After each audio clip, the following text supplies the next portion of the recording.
നമസ്കാരം. കേരളം രൂപീകൃതമായതിന് ശേഷം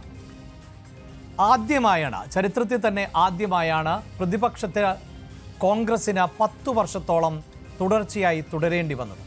മൂന്നാം പിണറായി സർക്കാരിനെ അധികാരത്തിലെത്തിക്കാതിരിക്കാൻ പഠിച്ച പണി 18 പയറ്റാൻ കച്ചുകെട്ടി ഇറങ്ങാനാണ് കോൺഗ്രസിന്റെ തീരുമാനം. രണ്ടാം പിണറായി സർക്കാരിന്റെ കാലഘട്ടത്തിൽ നടന്ന 3 ഉപതെരഞ്ഞെടുപ്പുകളിൽ തൃക്കാക്കരയും പുതുപ്പള്ളിയും പാലക്കാടും നിലനിർത്താൻ കോൺഗ്രസിനായിരുന്നു. എന്നാൽ നിലമ്പൂരിൽ ഇടത് സീറ്റ് പിടിച്ചെടുക്കാനായതാണ് കോൺഗ്രസിന്റെ ആത്മവിശ്വാസം ഇരട്ടിപ്പിച്ചത്. ആ ആത്മവിശ്വാസവുമായാണ് ജയസാധ്യത കുറഞ്ഞ 30 സി ക്ലാസ് മണ്ഡലങ്ങളിൽ യുവമുഖങ്ങളെ മത്സര രംഗത്ത് ഇറക്കി മണ്ഡലങ്ങൾ തിരിച്ചുപിടിക്കാൻ പദ്ധതി തയ്യാറാക്കുന്നത്. തിരുവമ്പാടിയിൽ VS ജോയിയും തൃത്താലയിൽ VT ബൽറാമും തൃശൂരിൽ സന്ദീപ് വാര്യരും മത്സര രംഗത്ത് ഇറങ്ങും എന്നാണ് സൂചന. ചെങ്ങന്നൂരിൽ അബിൻ വർക്കി, തിരുവനന്തപുരം സെൻട്രലിൽ KS ശബരിനാഥ്, കണ്ണൂരിൽ റിജിൽ മാക്കുറ്റി, കോഴിക്കോട് നോർത്തിൽ വിദ്യാ ബാലകൃഷ്ണൻ, അങ്ങനെ നീളുന്നു പേരുകൾ. നിർദ്ദിഷ്ട മണ്ഡലങ്ങൾ കേന്ദ്രീകരിച്ച് പ്രവർത്തനം തുടങ്ങാൻ യുവമുഖങ്ങൾക്ക് കോൺഗ്രസ് ഹൈക്കമാൻഡ് ഉടൻ നിർദ്ദേശം നൽകും. 45.21% വോട്ട് സമാഹരിക്കുവാൻ കോൺഗ്രസിന് കഴിഞ്ഞു. കോൺഗ്രസ്സുകാരെ തോപ്പിക്കുന്നത് കോൺഗ്രസ്സുകാർ മാത്രമാണ് നമ്മൾ മനസ്സിലാക്കുന്നത്. പക്ഷേ അവിടെ ഈ കണക്കുകൾ താങ്കളെ ഞാൻ ഖണ്ഡിക്കുകയല്ല, എങ്കിൽ പോലും ഈ കണക്കുകളുണ്ടല്ലോ, അതായത് വോട്ട് ശതമാനം ഞങ്ങൾക്കാണ് കൂടുതൽ, മറ്റവർക്ക് കുറവ് എന്നൊക്കെ പറഞ്ഞാൽ ഇതിപ്പോൾ ഏറ്റവും ഒടുവിൽ നിലമ്പൂരിലെ ഉപതെരഞ്ഞെടുപ്പ് കഴിഞ്ഞപ്പോൾ MV ഗോവിന്ദന്റെ പ്രസ്താവന താങ്കൾ ശ്രദ്ധിച്ചു കാണും. അതായത് വോട്ട് കൂടിയത് ഞങ്ങൾക്കാണ് എന്ന് അദ്ദേഹം പറയുന്നു. വോട്ട് കുറഞ്ഞത് ഏതാണ്ട് 1400 വോട്ടുകൾ കുറഞ്ഞത് കോൺഗ്രസിനാണ്, UDFനാണ് എന്ന കണക്ക് അദ്ദേഹം പുലർത്തുന്നുണ്ട്. പക്ഷേ അവിടെ ജയിച്ചു കയറിയത് 11,000 വോട്ടിന് ആര്യാടനാണ് എന്നുള്ളതാണ്. അപ്പോൾ ആ കണക്കുകൾ, അതായത് എത്ര ശതമാനം വോട്ട് പിടിക്കുന്നു എന്നുള്ളതല്ലല്ലോ, ഓരോ മണ്ഡലത്തിലും വിജയിക്കേണ്ടി വരുന്ന വോട്ടിലേക്ക് എത്തുക എന്നതല്ലേ പ്രധാനം. ഇവിടുത്തെ രാഷ്ട്രീയ കാലാവസ്ഥ അപ്പാടെ മാറിക്കഴിഞ്ഞിരിക്കുന്നു. ഇവിടെ ഭരണവിരുദ്ധ വികാരം എല്ലാ തലങ്ങളിലും വ്യാപിച്ചിരിക്കുന്നു. അതാണ് ഓരോ തെരഞ്ഞെടുപ്പിലും. ഇപ്പോൾ നോക്കൂ, 18 ലോക്സഭാ മണ്ഡലത്തിൽ കോൺഗ്രസിന് വിജയിക്കുവാൻ കഴിഞ്ഞു. അതുപോലെ നിലമ്പൂർ എല്ലാ ഉപതെരഞ്ഞെടുപ്പിലും നോക്കൂ, ഏത് 3-4 ഉപതെരഞ്ഞെടുപ്പുകളിൽ അതിൻ്റെ മാർജിൻ അങ്ങേയറ്റം 4 ഇരട്ടി 5 ഇരട്ടി ഭൂരിപക്ഷത്തോടെ വിജയിച്ചിരിക്കുന്നു. 30 തദ്ദേശ ഭരണ സ്ഥാപനങ്ങളിലെ തെരഞ്ഞെടുപ്പിൽ 17ഓളം സീറ്റ് കോൺഗ്രസ് നേടി. 3 പഞ്ചായത്തുകൾ പിടിച്ചെടുത്തു. അപ്പോൾ ഇതൊരു ജനവികാരത്തിൻ്റെ ഒരു ചേഞ്ചാണ്. അത് മാത്രമല്ല, ഈ അവസാനത്തെ വർഷം, അതായത് 9ാം വർഷം ആയപ്പോഴേക്കും ഭരണത്തിൻ്റെ അസ്ഥിരത, സാമ്പത്തിക പ്രതിസന്ധി, അതിലുള്ള CPIയിലെ തമ്മിലടി, അങ്ങനെയുള്ള വിഷയങ്ങൾ ഒരുപാട് വരികയും ജനങ്ങളുടെ ഒരു കോൺഫിഡൻസ് ആർജിക്കുവാൻ കഴിഞ്ഞിട്ടില്ല. മറിച്ച് മറുഭാഗത്ത് യൂത്ത് കോൺഗ്രസ് ആയാലും കോൺഗ്രസിൻ്റെ ഘടകകക്ഷികളായാലും അങ്ങേയറ്റത്തെ ആത്മവിശ്വാസത്തോടുകൂടി തെരഞ്ഞെടുപ്പിനെയും ജനങ്ങളെയും നേരിടാൻ സജ്ജരായി മുന്നോട്ട് വന്നിരിക്കുകയാണ്. ഒരു സംശയവും കൂടാതെ നമുക്ക് പറയാൻ കഴിയും, ഇനി കോൺഗ്രസിന് വളക്കൂറുള്ള ഏറ്റവും അനുയോജ്യമായിട്ടുള്ള ഒരു സമയം സമാഗതമായിരിക്കുന്നു.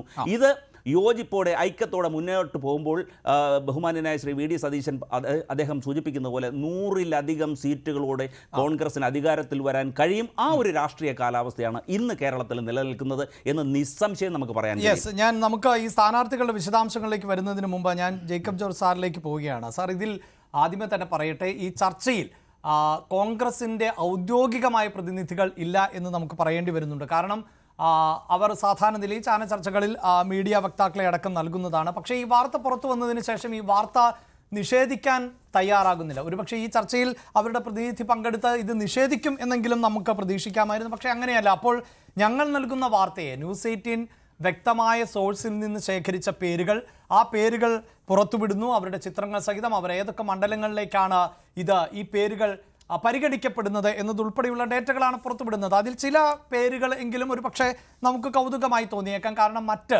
ലീഗിൻ്റേത് ഉൾപ്പെടെയുള്ള സീറ്റുകളിലേക്കൊക്കെയാണ് ഈ സ്ഥാനാർത്ഥികളുടെ പേരുകൾ പറയുന്നത്. ചില മണ്ഡലങ്ങളെങ്കിലും സി ക്ലാസ് തന്നെയാണോ എന്ന സംശയങ്ങളുണ്ട്. അത്തരം ഞാൻ ഡേറ്റകളിലേക്ക് വരാം. അതിനു മുമ്പ് സാറിന് എന്താണ് ഇങ്ങനെ ഒരു പഠനത്തെക്കുറിച്ചോ തയ്യാറെടുക്കലിനെ കുറിച്ചോ ആമുഖമായി പറയാനുള്ളത്? കാരണം ഒരു മുതിർന്ന മാധ്യമപ്രവർത്തകൻ എന്ന നിലയിൽ കോൺഗ്രസിൻ്റെ തെരഞ്ഞെടുപ്പ് രാഷ്ട്രീയത്തെ നിരീക്ഷിക്കുകയും അതിലൂടെ കടന്നു പോവുകയും ഒക്കെ ചെയ്യുമ്പോൾ സാധാരണ നമുക്കറിയാം, ഈ സ്ഥാനാർത്ഥി പ്രഖ്യാപനത്തിന് മുമ്പുണ്ടാകുന്ന ഒരു കോലാഹലം, ഗ്രൂപ്പുകളുടെ ഒരു വീതിച്ചെടുക്കൽ, പിന്നീട് സ്ഥാനാർത്ഥി പ്രഖ്യാപനം ഉണ്ടായിക്കഴിയുമ്പോൾ ഉണ്ടാകുന്ന ഒരു പൊട്ടിത്തെറി, ഇതൊക്കെയാണ് കോൺഗ്രസിൻ്റെ ചിത്രമെങ്കിൽ കഴിഞ്ഞ കുറേ നാളായി അതിനൊരു മാറ്റമുണ്ടോ സാർ? അല്ല, മാറ്റമുണ്ടോ? ഞാൻ ഇതേക്കുറിച്ചൊരു പ്രാരംഭമായിട്ട് എൻ്റെ ഒരു അഭിപ്രായം, ഈ വാർത്ത കേൾക്കുമ്പോൾ എന്നെപ്പോലെ എൻ്റെ തലമുറയിൽപ്പെട്ട, അതായത് മുതിർന്ന തലമുറയിൽപ്പെട്ട ഒരു മാധ്യമ പ്രവർത്തകൻ എന്ന നിലയിൽ 1970 തിരഞ്ഞെടുപ്പ്, നിയമസഭാ തിരഞ്ഞെടുപ്പ്, എ കെ ആൻ്റണിക്ക് അന്ന് 29 വയസ്സോ മറ്റോ, ഉമ്മൻചാണ്ടിക്ക് 27 വയസ്സ്, എൻ രാമകൃഷ്ണൻ കണ്ണൂർ ജില്ല, കൊട്ടരഗോപാലകൃഷ്ണൻ കൊട്ടാരക്കര, AC ഷൺമുഖദാസ് കോഴിക്കോട് ജില്ല. ഈ 5 പേർ കൊച്ചു പിള്ളേരാ, ചെറുപ്പക്കാര്. ഇവരൊക്കെ ഇങ്ങനെ നിയമസഭയിലേക്ക് വരിവരിയായിട്ട് നടന്ന് കയറുകല്ലേ. ചെറുപ്പക്കാരുടെ തലമുറ, യങ് ജനറേഷൻ, ന്യൂ ജനറേഷൻ. ഒരു പക്ഷേ കേരളത്തിൽ KSUവിൻ്റെ 70-ന് ശേഷമുള്ള 72-ലെ വിദ്യാഭ്യാസ സമരം അതിനൊക്കെ ഒരു ആക്കം കൊടുത്തത് ഈ 5 യുവാക്കൾ അവരുടെ നിയമസഭാ പ്രവേശമാണ്. തീർച്ചയായിട്ടും ഇങ്ങനെയൊരു ലിസ്റ്റ് ആവശ്യമാണ് എന്ന് തന്നെയാണ് എൻ്റെ പക്ഷം. പക്ഷേ ഈ ലിസ്റ്റിന് എന്തുമാത്രം അംഗീകാരമുണ്ട്, അതാണ് ചോദ്യം. ഇതിന് രാഷ്ട്രീയമായിട്ടൊരു പിതൃത്വമുണ്ടോ ഈ ലിസ്റ്റിന്? അതുപോട്ടെ, അത് കോൺഗ്രസ്സുകാരൊക്കെ തീരുമാനിക്കേണ്ടതാണ്, കോൺഗ്രസ് നേതൃത്വം തീരുമാനിക്കേണ്ടതാണ്. എന്തൊക്കെ പറഞ്ഞാലും ശരി, എൻ്റെ ഒരു അഭിപ്രായം, ഓരോ തവണയും മാറി മാറി വരുന്ന ഭരണം, അതാണ് കേരളത്തിലെ പോലൊരു സംസ്ഥാനത്തിന്, ഇവിടുത്തെ ജനാധിപത്യ രീതിക്ക്, പാരമ്പര്യത്തിന് അനുയോജ്യം എന്ന് തന്നെ വിശ്വസിക്കുന്ന ആളാണ് ഞാൻ. അമേരിക്കയിലെ ഡെമോക്രസി പോലെ ഓരോ തെരഞ്ഞെടുപ്പ് കഴിയുന്തോറും അടുത്ത 2 കക്ഷികൾ, കേരളത്തിൽ 2 ശക്തികൾ ഇങ്ങനെ നിൽക്കുകയാണ്. ഐക്യ ജനാധിപത്യ മുന്നണിയും ഇടതുപക്ഷ ജനാധിപത്യ മുന്നണിയും. കൃത്യമായ ഇടപെടലുകളിൽ മാറി മാറി വരുന്ന ഭരണം അതായിരുന്നു. പക്ഷേ എന്തുകൊണ്ട് കഴിഞ്ഞ ഗവൺമെൻറ് പരാജയപ്പെട്ടു? എൻ്റെ സുഹൃത്ത് പറഞ്ഞതുപോലെ കോൺഗ്രസ്സുകാർ തന്നെയാണ് കോൺഗ്രസ്സുകാരെ തോൽപ്പിക്കുന്നത്, അല്ലാതെ ഇടതുപക്ഷമല്ല, ജനങ്ങളുമല്ല. ഇത് ഓർമ്മ വേണം എന്ന് മാത്രം. നമുക്ക് ലിസ്റ്റിന് ശേഷം ഇതേക്കുറിച്ച് പറഞ്ഞ ശേഷം നമുക്ക് കൂടുതൽ റൈറ്റ്. തീർച്ചയായും അവിടെ ശ്രീ റെജി, ഇതിപ്പോൾ നിരവധിയായ പേരുകൾ പുറത്തു വരുന്നുണ്ട്. പലപ്പോഴും ഇത്തരം യുവതലമുറയ്ക്ക് വലിയ പരിഗണന നൽകും. അത്തരം സാധ്യതകളൊക്കെ മുന്നോട്ട് വയ്ക്കുമ്പോഴും ഇതിൻ്റെ ഒരു അന്തിമ സ്റ്റേജിലേക്ക് എത്തുമ്പോൾ ഈ പേരുകളൊക്കെ അപ്പാടെ വെട്ടിക്കളയുന്ന ഒരു ചരിത്രം കൂടിയുണ്ട് കോൺഗ്രസിന്. അപ്പോൾ താങ്കൾ ഇപ്പോൾ ഈ പട്ടികയിൽ കാണുന്നവരിൽ വലിയൊരു വിഭാഗം ആളുകൾ ഇപ്പോൾ സജീവ രാഷ്ട്രീയത്തിലൊക്കെ മുൻനിരയിൽ നിൽക്കുന്നവരാണ്.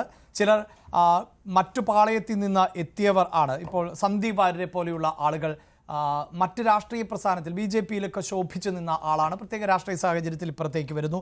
അബിൻ വർക്കിയുടെ പേര് നമുക്ക് കാണാൻ സാധിക്കുന്നുണ്ട്, റിജുൽ മാക്കുറ്റിയുടെ പേര് കാണാൻ സാധിക്കുന്നുണ്ട്, KM അഭിജിത്തിൻ്റെ പേര് കാണാൻ സാധിക്കുന്നുണ്ട്, VT ബൽറാം ഉൾപ്പെടെയുള്ളവരുടെ പേരുകളാണ് കാണാൻ സാധിക്കുന്നത്. ഇതിനൊക്കെ അപ്പുറത്ത് അധികം ചർച്ച ചെയ്യപ്പെടാത്ത ചില പേരുകൾ കൂടി ഉണ്ട്. ഇപ്പോൾ MJ ആനന്ദിൻ്റെ പേരുണ്ട്, ആൻ സെബാസ്റ്റ്യൻ്റെ പേരുണ്ട്, അലോഷ്യസ് സേവ്യർ KSUവിൻ്റെ നേതാവ് എന്ന നിലയിലൊക്കെ കടന്നു വന്നേക്കാം. അരിതാ ബാബു കഴിഞ്ഞ തവണ സ്ഥാനാർത്ഥിയായതാണ്, ഈ കായംകുളത്തേക്ക് പരിഗണിക്കുന്നു എന്നുള്ളതാണ്. ഈ പേരുകളിൽ ഒരു കാര്യമായ വെട്ടിത്തിരുത്തലുകൾ ഉണ്ടാകാൻ, അല്ലെങ്കിൽ ഇത്തരം മുഖങ്ങൾ ഈ തെരഞ്ഞെടുപ്പിലേക്ക് അടുക്കുമ്പോൾ ഉണ്ടാകുമോ താങ്കളുടെ ഒരു നിരീക്ഷണത്തിൽ? നോക്കൂ, ഇതിൽ ഇപ്പോൾ ഈ നിങ്ങൾ അവതരിപ്പിച്ച ഈ ലിസ്റ്റ് ഒരു ഔദ്യോഗികമായിട്ട് വന്നിട്ടുള്ളതായിട്ട് നമുക്ക് കരുതാനാവില്ല.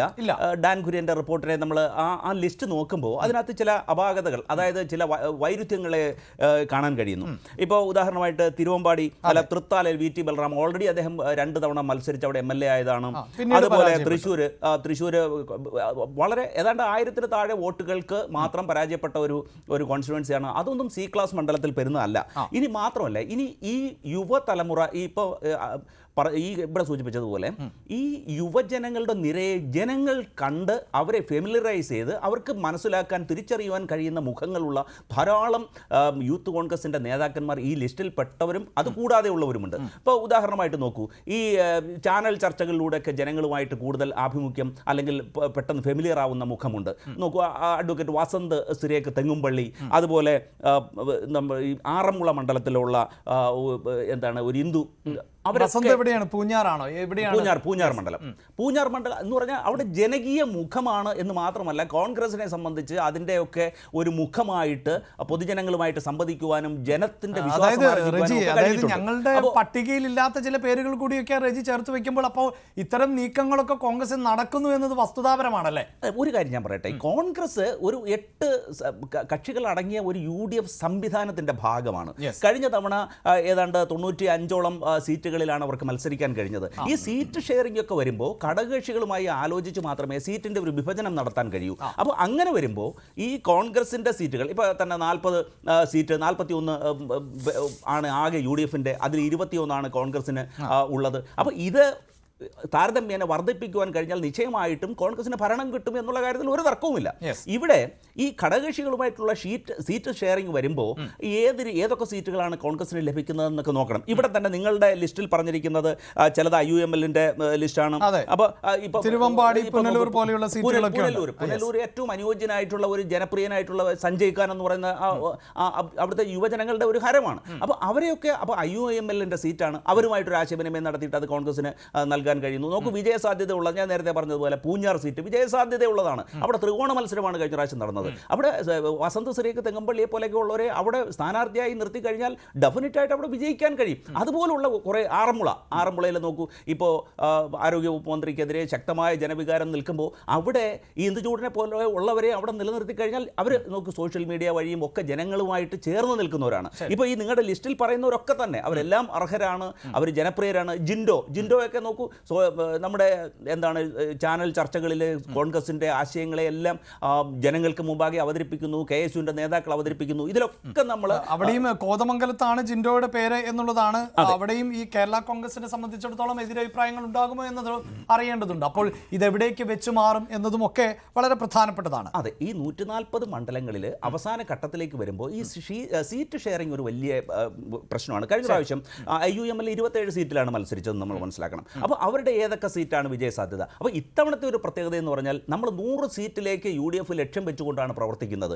അതിലെ ഏതാണ്ട് ഒരു 70-80 മേളിൽ അങ്ങേയറ്റം വിജയസാധ്യതയുള്ളതാണ്. ഇപ്പം 110 സീറ്റിൽ കോൺഗ്രസിന് അനുകൂലമായ വോട്ട് നിലനിൽക്കുന്ന ഘട്ടത്തിൽ ആ 110 ഒരു 10 മാർജിൻ നൽകിയാൽ പോലും ഒരു 100 സീറ്റിൽ ഹാർഡ് വർക്ക് ചെയ്യുന്നതിൻ്റെ അടിസ്ഥാനത്തിൽ ഒരു വിജയം സുനിശ്ചിതമായിട്ട് ലഭിക്കും എന്നുള്ള ഒരു കാൽക്കുലേഷനാണ് ജനങ്ങൾക്കുള്ളത്. നമ്മൾ പല രാഷ്ട്രീയ നേതാക്കന്മാരുമായിട്ടും കോൺഗ്രസിൻ്റെ പ്രവർത്തകരുമായിട്ടോ സാധാരണ ജനങ്ങളുമായിട്ടോ ആശയവിനിമയം നടത്തുമ്പോഴൊക്കെ തന്നെ അവർ പറയുന്നത് ഞങ്ങൾക്ക് പരിചിതമായ ഒരു മുഖത്തെ നിങ്ങൾ നൽകൂ, ഞങ്ങൾ അവർക്ക് വോട്ട് ചെയ്ത് വിജയിപ്പിക്കാം എന്നുള്ള ഒരു ശങ്കയില്ലാത്ത ഒരു സമീപനം എവിടെ നോക്കിയാലും നമുക്ക് കാണുവാൻ കഴിയും. അതായത് കോൺഗ്രസിന് അനുകൂലമായി മണ്ണ് മാറിയിരിക്കുന്നു എന്നുള്ളതാണ്. അതായത് ശ്രീ ഷിറാസ് ഖാൻ, താങ്കളെ പോലെയുള്ളവരൊക്കെ യുവാക്കൾക്ക് വേണ്ടി വാദമുന്നയിക്കുന്ന ആളുകൾ കൂടിയാണ്. പലപ്പോഴും യുവാക്കൾക്ക് അത്തരം പരിഗണന നൽകാതെ പോകുന്നുണ്ട് എന്നും രാഷ്ട്രീയത്തിൽ വനവാസകാലം എന്നൊന്നില്ലല്ലോ, അതുകൊണ്ട് തന്നെ തലമുതിർന്ന നേതാക്കൾ തുടർച്ചയായി മത്സരിക്കുന്നതിൽ നിന്നൊക്കെ പിന്മാറിയേക്കാം എന്ന ചില സൂചനകളുണ്ട്. പക്ഷേ ഒരു സമ്മിശ്ര പട്ടികയ്ക്കുള്ള സാധ്യതയാണ്. പക്ഷേ ഇതാ ഞങ്ങൾക്ക് ലഭിക്കുന്ന ഇൻപുട്ടുകൾ അനുസരിച്ച് ഏതാണ്ട് 30 സീറ്റുകളിൽ യുവാക്കളെ പരിഗണിക്കുന്നു എന്നുള്ളതാണ്. അവിടെ മനസ്സിലാക്കാൻ സാധിക്കുന്നത് C ക്ലാസ് മണ്ഡലങ്ങൾ ആണ് എന്ന ഒരു പോരായ്മയുണ്ട്. അതിൽ ഞാൻ പൂർണ്ണമായും പറയുന്നില്ല. ഇപ്പോൾ നേരത്തെ സൂചിപ്പിച്ചതുപോലെ കണ്ണൂരിനെ പൂർണ്ണമായും ഒരു C ക്ലാസ് മണ്ഡലമെന്ന് വിലയിരുത്താനാകുമോ എന്ന സംശയമുണ്ട്. അത്തരം ചില മണ്ഡലങ്ങൾ ഇതിൽ ഉൾപ്പെട്ടിട്ടുണ്ട്. എങ്കിലും ഈ ഡേറ്റകൾ വളരെ ആധികാരികമായ അത്രമേൽ വിശ്വസനീയമായ സോഴ്സിൽ നിന്ന് തന്നെയാണ് ഞങ്ങൾ പങ്കുവെക്കുന്നത്. ഞാൻ ആവർത്തിച്ചു പറഞ്ഞു, ഇതിനെ നിഷേധിക്കാൻ ഇപ്പോഴും തയ്യാറാകുന്നില്ല നേതൃത്വം എന്നുള്ളത്. താങ്കളുടെ പ്രതീക്ഷ എന്താണ്? ഈ യുവനിരയ്ക്ക് കാര്യമായൊരു പരിഗണന ലഭിക്കുമോ? അതിനപ്പുറത്ത് ഒരു പരീക്ഷണത്തിന് വേണ്ടി ഇവരെ രംഗത്തിറക്കി തോൽപ്പിക്കുക എന്നുള്ളതാണോ കോൺഗ്രസിന്റെ നേതൃത്വം ലക്ഷ്യം വെക്കുന്നത്? കോൺഗ്രസ് നേതൃത്വത്തിന് അങ്ങനെ ഒരു പരീക്ഷണത്തിലേക്ക് ഇറക്കി തോൽപ്പിക്കുക എന്നൊരു ലക്ഷ്യം സ്വാഭാവികമായിട്ടും ഉണ്ടാവാൻ സാധ്യതയില്ല. പക്ഷേ കോൺഗ്രസിലെ ചിലരുടെ ഭരണസ്ഥിരത ഉറപ്പുവരുത്തുന്നതിനു വേണ്ടി യൂത്തിനെ കുറച്ചുകൂടി അവതരിപ്പിച്ച്, ഒപ്പം നിൽക്കുന്ന യൂത്തിനെ അവതരിപ്പിച്ച് സ്ഥാനാർത്ഥിയാക്കുക എന്നൊരു രാഷ്ട്രീയ തന്ത്രം ആയിട്ട് അത് പരിഗണിക്കുക. എങ്ങനെയായാലും യുവാക്കളെ പരിഗണിക്കുന്നത് വളരെ സന്തോഷാർഹമായ കാര്യമാണ്. അതിനെ നമുക്ക് വിമർശിക്കാൻ പറ്റും. പിന്നെ യുവത്വത്തെ തിരിച്ചെടുക്കുമ്പോൾ ക്ലിനിക്കൽ യുവത്വങ്ങളാവാൻ പാടില്ല എന്നുള്ളതാണ്. വെറും ക്ലിനിക്കൽ യുവത്വങ്ങളെ എന്റെ കൂടെ നിൽക്കുന്നവരൊരു സീറ്റ് ഇരിക്കട്ടെ എന്ന രീതിയിൽ പരിഗണിക്കുന്നത് ശരിയല്ലല്ലോ. എങ്ങനെയാ ഈ പേരുവിവരങ്ങൾ വരുന്നത്? എന്ത് മാനദണ്ഡത്തിലാ ഈ പറഞ്ഞ പേരൊക്കെ വരുന്നത്? അപ്പോ യൂത്ത് കോൺഗ്രസ് ആയിട്ട് താഴെത്തട്ടിൽ നിന്ന് പ്രവർത്തിച്ച് ജനങ്ങളിടയിൽ പ്രവർത്തിക്കുന്ന യുവാക്കളെ അവരെ പരിഗണിക്കണം. അത് KSUക്കാരാവാം, യൂത്ത് കോൺഗ്രസ്സുകാരാവാം. അവരെ പരിഗണിക്കുന്നതിൽ പാർട്ടിക്കാർക്ക് സന്തോഷമാണ്, പ്രതീക്ഷയാണ്. നാളെ ഈ പാർട്ടി ഉണ്ടാവണമെന്ന ആഗ്രഹമുള്ളവരാണ്. പക്ഷേ പട്ടിയെ ചൂണ്ടി പന്നിയെ വെടിവെക്കുന്ന ഒരു രീതി, പഴയ രീതി കോൺഗ്രസ് ആവർത്തിക്കാൻ പാടില്ല എന്നാണ് ഈ അവസരത്തിൽ. അല്ല, താങ്കൾക്ക് ഇപ്പോഴത്തെ ഈ 30 പേരുകൾ കാണുമ്പോൾ അങ്ങനെ ചൂണ്ടി ആണോ കോൺഗ്രസ് മുന്നോട്ട് പോകുന്നത്? എന്താണ് താങ്കൾക്ക് പ്രാഥമികമായി മനസ്സിലാകുന്നത്? എനിക്ക് പ്രാഥമികമായി മനസ്സിലാവുന്നത്, യൂത്ത് കോൺഗ്രസിൽ ഒരു കവിത എഴുതിയ യൂത്ത് കോൺഗ്രസ് വൈസ് പ്രസിഡന്റ് ഉണ്ടായി. ആ കവിത എഴുതിയപ്പോ അദ്ദേഹം വേറെ കേരളത്തിലെ ഒരു പ്രധാനപ്പെട്ട നേതാവിനെതിരെയാണ് കവിത എഴുതിയത് എന്ന് അദ്ദേഹത്തിന് തോന്നുകയും മറ്റൊരു കാരണം പറഞ്ഞ് ആ നേതാവിനെ സസ്പെൻഡ് ചെയ്യുകയും ചെയ്തു. പിന്നീട് നമുക്ക് തിരിച്ചെടുത്തു. പക്ഷെ എന്നാലും പാർട്ടിയുടെ മെയിൻ സ്ട്രീമിലേക്ക് അദ്ദേഹം ഇതുവരെ വന്നതായിട്ട് എനിക്ക് തോന്നിക്കും. എന്ന് പറഞ്ഞാൽ സ്വന്തക്കാരെ ആയിട്ട് നിൽക്കുന്നവരെ മാത്രമായിട്ട് പരിഗണിച്ചാൽ അവരെ ജനങ്ങൾക്ക് അറിയണമെന്നില്ല.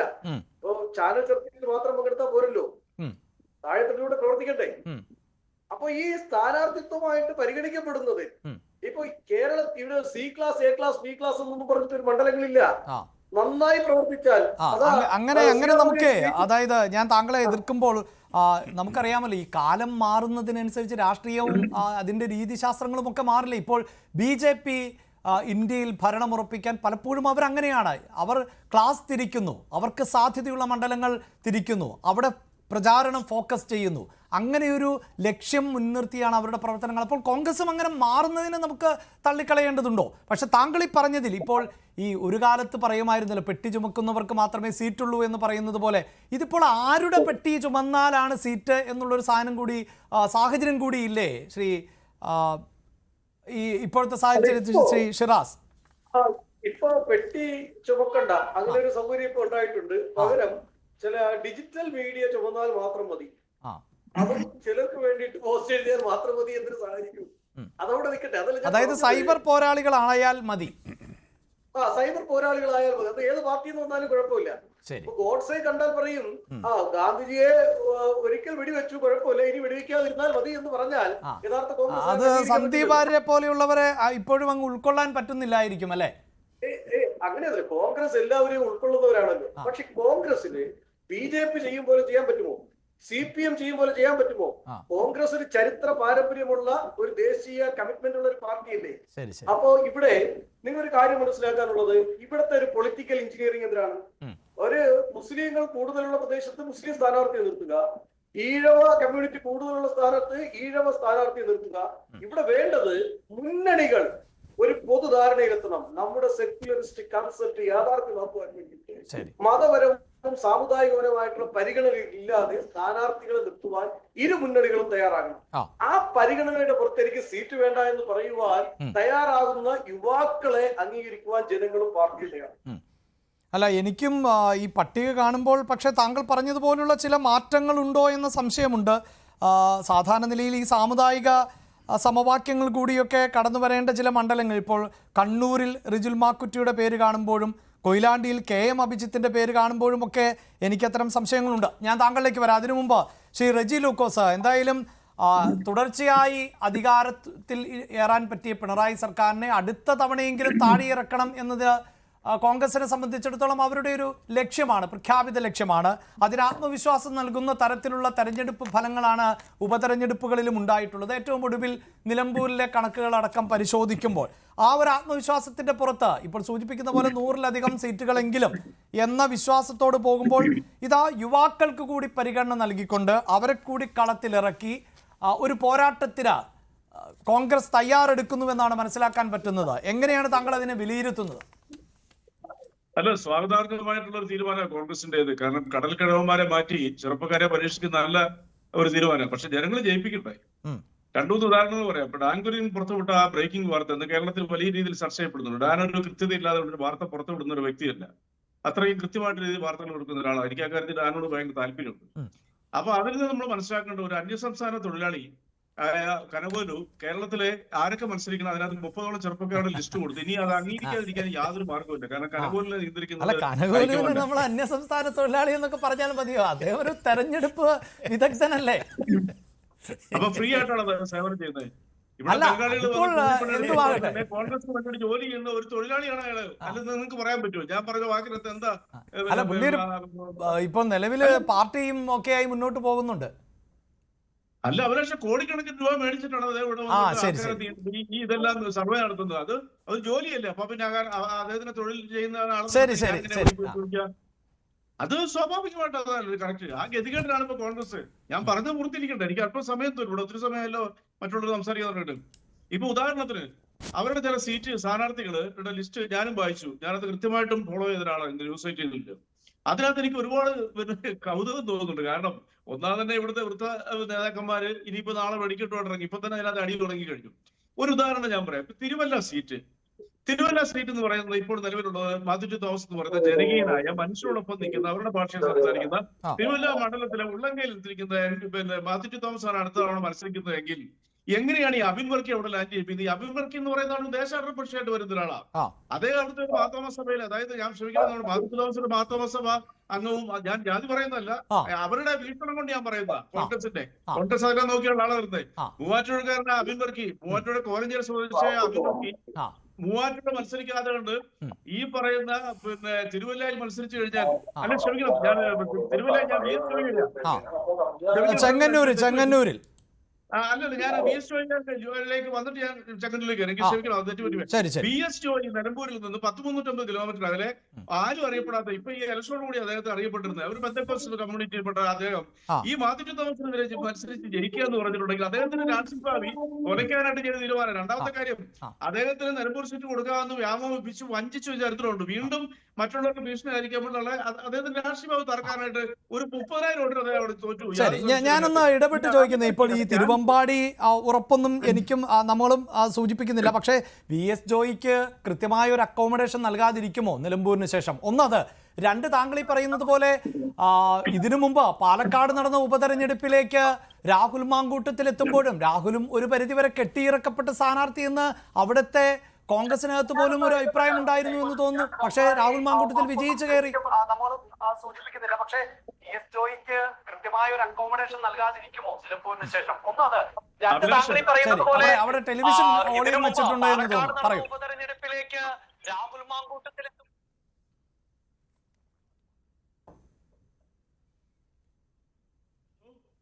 പറഞ്ഞോളൂ. അഭിലാഷ്, അതാണ് അഭിലാഷ് നമ്മൾ മനസ്സിലാക്കേണ്ടത്. നിലമ്പൂർ എന്ന് പറയുന്നിടത്ത് ഒരു ഷുവർ സീറ്റ് അവർ തന്നെ പ്രചരിപ്പിച്ച് മാധ്യമങ്ങളിലൂടെ വലിയൊരു താരപരിവേഷം കൊടുത്ത വി എസ് ജോയിയെ അവിടെ മത്സരിപ്പിക്കാതെ വഞ്ചിച്ചിട്ട് ഇപ്പോൾ തിരുവല്ലയിലേക്ക് കൊണ്ടുവരാന്ന് പറഞ്ഞാൽ അത് ആ ചെറുപ്പക്കാരനോട് കാണിക്കുന്ന ഏറ്റവും വലിയ അനീതിയല്ലേ? ഞാനതാ പറഞ്ഞത്. ഒരിക്കലും കോടഞ്ചേരി ഇവിടെ കോടഞ്ചേരി സീറ്റാണെന്നുണ്ടെങ്കിൽ താരതമ്യേന നമുക്കൊരു പ്രതീക്ഷ കൊടുക്കാം. തിരുവല്ലയിൽ എങ്ങനെയാണ് ഈ വി എസ് ഒ എന്ന് മത്സരിക്കുന്നത്? അദ്ദേഹത്തിനെ പരിചയപ്പെടുത്താൻ പോലും ഒരു മാസം എടുക്കും. ഇവിടെ ഞാൻ സമയം കളയാൻ അടുത്തതിലേക്ക് വരും. ഈ അബിൻ വർക്കി, അദ്ദേഹം മൂവാറ്റുപുഴ കോലഞ്ചേരി സ്വദേശിയാണ്. സാമാന്യ രീതിയിൽ മാന്യവാര്യത്തിൽ ഇടപെടുന്ന ചെറുപ്പക്കാരനാണ് അദ്ദേഹം. സോഷ്യൽ മീഡിയയിലൊക്കെ വളരെ ആക്റ്റീവ് ആണ്. അദ്ദേഹത്തിന്റെ ചെങ്ങലിനോട് നിർത്തി ആരോടാണ് എതിരിടുന്നത്? കഴിഞ്ഞ 2 പ്രാവശ്യമായിട്ട് ജയിച്ച സജി ചെറിയാൻ, അദ്ദേഹം 3ാം തവണ എന്ന് പറഞ്ഞാൽ ആദ്യത്തത് ഒരു ഉപതെരഞ്ഞെടുപ്പ് ജയിച്ച സജി ചെറിയാൻ അവിടെ കഴിഞ്ഞ തവണ 33,000 വോട്ടിന് ഭൂരിപക്ഷമുണ്ട്. ചെങ്ങന്നൂർ പോലും സീറ്റിൽ സജി ചെറിയാൻ നീ അല്ല എങ്കിൽ പോലും ഈ അബിൻ വർക്കിക്ക് വിജയിക്കുമെന്ന് അഭിലാഷ് പറയാൻ പറ്റുമോ? ഇനി എനിക്കിതിനകത്ത് ഒരു മത്സരം കാഴ്ചവെക്കാൻ സാധ്യതയുള്ള ഒരു സ്ഥാനാർത്ഥിയുണ്ട്. നമ്മൾ എല്ലാ സീറ്റും ഞങ്ങൾക്ക് കിട്ടുമെന്ന് പറയാൻ പറ്റുമല്ലോ. ഇപ്പം നെടുമങ്ങാട് BRM ഷഫീർ താരതമ്യേന ഇവരെക്കാളൊക്കെ ഭേദപ്പെട്ട ഒരു കോൺഗ്രസ് പ്രവർത്തകനാണ്. നല്ല പ്രാസംഗികനാണ്. കേരളം ഒട്ടുക്കും അദ്ദേഹം പ്രസംഗിച്ചിട്ടുണ്ട്. അദ്ദേഹം നെടുമങ്ങാട് അദ്ദേഹത്തിന്റെ ജന്മനാടിനോട് തൊട്ട് അതിർത്തി പങ്കെടുത്ത ഒരു മണ്ഡലമാണെന്നാണ് എന്റെ വിശ്വാസം. അദ്ദേഹം അവിടെ മത്സരിക്കുകയാണെന്നുണ്ടെങ്കിൽ GR അനിലുമായിട്ട് നല്ലൊരു മത്സരം കാഴ്ചവെക്കാം. പക്ഷേ GR അനിൽ എന്ന് പറയുന്ന മന്ത്രി അവിടെ വളരെ പോപ്പുലറാണ്. അത് മത്സരത്തിന് ശേഷം മാത്രമേ നമുക്ക് പ്രവചിക്കാൻ പറ്റുള്ളൂ. മറ്റൊരു സ്ഥാനാർത്ഥിയുടെ കാര്യം ഞാൻ പറയാം. അതൊരു വിചിത്രമായ സ്ഥാനാർത്ഥി. ഇവിടെ കണ്ണൂർ സീറ്റ് എന്ന് പറയുന്ന അടുത്ത് നമ്മൾ മത്സരിക്കാനായിട്ട് കടന്നപ്പള്ളി ഉണ്ടാവുമെന്ന് ഞാൻ പ്രതീക്ഷിക്കുന്നില്ല. ഞങ്ങളുടെ മുന്നണിയാണ് തീരുമാനിക്കേണ്ടത്. കടന്നപ്പള്ളി ഒരു പക്ഷേ മാറി നിൽക്കുകയാണെന്നുണ്ടെങ്കിൽ CPM ഏറ്റെടുക്കും. CPM ഏറ്റെടുക്കുകയാണെങ്കിൽ എന്റെ വ്യക്തിപരമായ നിരീക്ഷണത്തിൽ ഒന്നും പാർട്ടിയുടെ അഭിപ്രായമല്ല, അത് കണക്കാക്കുകയും ചെയ്യരുത്. അവിടെ PP ദിവ്യ, നിങ്ങൾ ഒരു അത്ഭുതപ്പെട്ടേക്കാം, പക്ഷെ PP ദിവ്യ എന്ന് പറയുന്ന പ്രോമിസിംഗ് ആയിട്ടൊരു നേതാവ്, കേരളത്തിലെ നിയമസഭയിൽ എത്തേണ്ട നേതാവ്, അവരെ മുളയിലെ നുള്ളാൻ വേണ്ടിയിട്ടാണ് ഇവിടുത്തെ മാധ്യമങ്ങളും ഇവിടുത്തെ കോൺഗ്രസ്സുകാരെ ശ്രമിച്ച് അവരെ മറ്റേ നവീൻ ബാബുവിന്റെ വിഷയത്തിൽ താർക്കാൻ ശ്രമിച്ചത്. പക്ഷെ അവിടുത്തെ അവരുടെ ജനകീയ അടിത്തറ വർദ്ധിച്ചതേ ഉള്ളൂ. ഒരുപക്ഷെ അവരെ പാർട്ടി നിയോഗിച്ചാൽ മഹാഭൂരിപക്ഷത്തിൽ അവിടെ ജയിക്കും. ഇനി അതല്ലെങ്കിൽ പോലും വേറൊരാളെ നിയോഗിച്ചാൽ അവിടെ ജയിക്കും. അപ്പൊ പിന്നെ എങ്ങനെയാണ് ഈ വീഴ്ച പറ്റിയെന്നൊക്കെ മാധ്യമങ്ങളാണോ പറഞ്ഞത്? പാർട്ടി തന്നെ വിലയിരുത്തിയതല്ലേ? പാർട്ടി വീഴ്ച പറ്റിയെന്നൊന്നും പറഞ്ഞില്ല. പാർട്ടി അവര് തിടുക്കപ്പെട്ട പ്രസംഗം നടത്തിയതിനകത്ത് വീഴ്ച പറ്റി എന്നുള്ള ഒരു നിരീക്ഷണം. വീഴ്ച പറ്റാത്ത രാഷ്ട്രീയക്കാർ കേരളത്തിൽ അഭിലാഷം പറയാൻ പറ്റുമോ? കേരളത്തിൽ ഏതെങ്കിലും രാഷ്ട്രീയ നേതാവിന് എവിടെയെങ്കിലും മാധ്യമങ്ങൾക്ക് അങ്ങനെ ഒരു പ്രത്യേക അജണ്ട ഉണ്ട് എന്ന് തോന്നുന്നില്ല. ഈ കണ്ണൂരിലെ PP ദിവ്യയുടെ രാഷ്ട്രീയ ഭാവി അടച്ചു കളയാൻ മാത്രം അതുകൊണ്ട് ഞാൻ സൂചിപ്പിച്ചതേ ഉള്ളൂ.